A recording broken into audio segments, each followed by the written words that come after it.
সুপ্রিয় উপস্থিতি, সকলকে আমন্ত্রণ জানাচ্ছি ইংরেজি গ্রামারের অতি গুরুত্বপূর্ণ অধ্যায় ভার্ব নিয়ে আলোচনা করার জন্য। ভার্বের ধারাবাহিক আলোচনায় আজকে আমরা করতে যাচ্ছি ট্রানজিটিভ ভার্ব এবং ইনট্রানজিটিভ ভার্ব। ট্রানজিটিভ ভার্বকে সংক্ষিপ্তভাবে বলা হয় সকর্ম ক্রিয়া, অর্থাৎ যেই ক্রিয়ার অবজেক্ট থাকে তাকে সাধারণত বলা হচ্ছে ট্রানজিটিভ ভার্ব। অপর পক্ষে ইনট্রানজিটিভ ভার্ব যেই ক্রিয়ার কোনো অবজেক্ট থাকে না তাকে সাধারণত বলা হচ্ছে অকর্ম ক্রিয়া।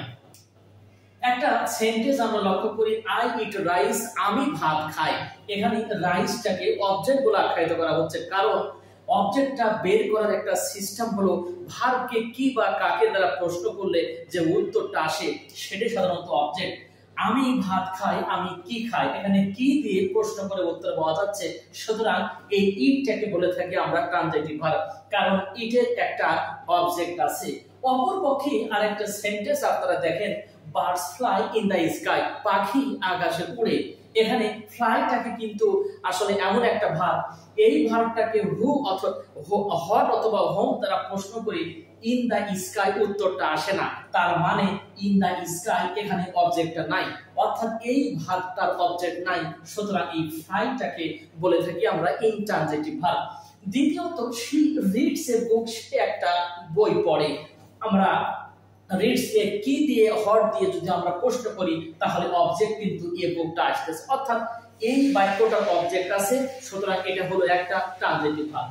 অপর পক্ষে দেখেন যে প্লে ইন দা ফিল্ড, তারা মাঠে খেলে। এখন প্লে কে আমরা সাধারণত হট কিংবা হোম দিয়ে প্রশ্ন করে উত্তরটা পাচ্ছি না, যার মানে ইন দা ফিল্ড কিন্তু কোনো অবজেক্ট নাই, এই সেন্টেন্সে অবজেক্ট নাই। সুতরাং এটা হচ্ছে আপনার ইনট্রানজিটিভ ভার্ব। সুতরাং ট্রানজিটিভ ভার্ব এবং ইনট্রানজিটিভ ভার্ব সম্পর্কে কথা বলতে গেলে একটাই বিষয় আমাদের কাছে আসে, যেই ভার্বের অবজেক্ট থাকে তাকে বলা হচ্ছে ট্রানজিটিভ ভার্ব, এবং যে ভার্বের অবজেক্ট থাকে না তাকে কিন্তু বলা হচ্ছে ইনট্রানজিটিভ ভার্ব। অবজেক্টটাকে বের করতে চাইলে ভার্বকে কি বা কাকে দিয়ে প্রশ্ন করতে হয়। ভার্বকে কি বা কাকে দ্বারা প্রশ্ন করলে উত্তর আসলে তাকে আমরা অবজেক্ট বলি, এবং উত্তর না আসলে তাকে আমরা অবজেক্ট বলি না। সুপ্রিয় উপস্থিতি, আশা করি যে আমাদের এই ক্লাসটার মাধ্যমে আপনারা ভার্ব সম্পর্কে সুন্দর একটা ধারণা অর্জন মনে করেছেন। আমাদের আগামী ক্লাস করার আমন্ত্রণ জানিয়ে আজকের মতো এখানে শেষ করছি। আল্লাহ হাফেজ।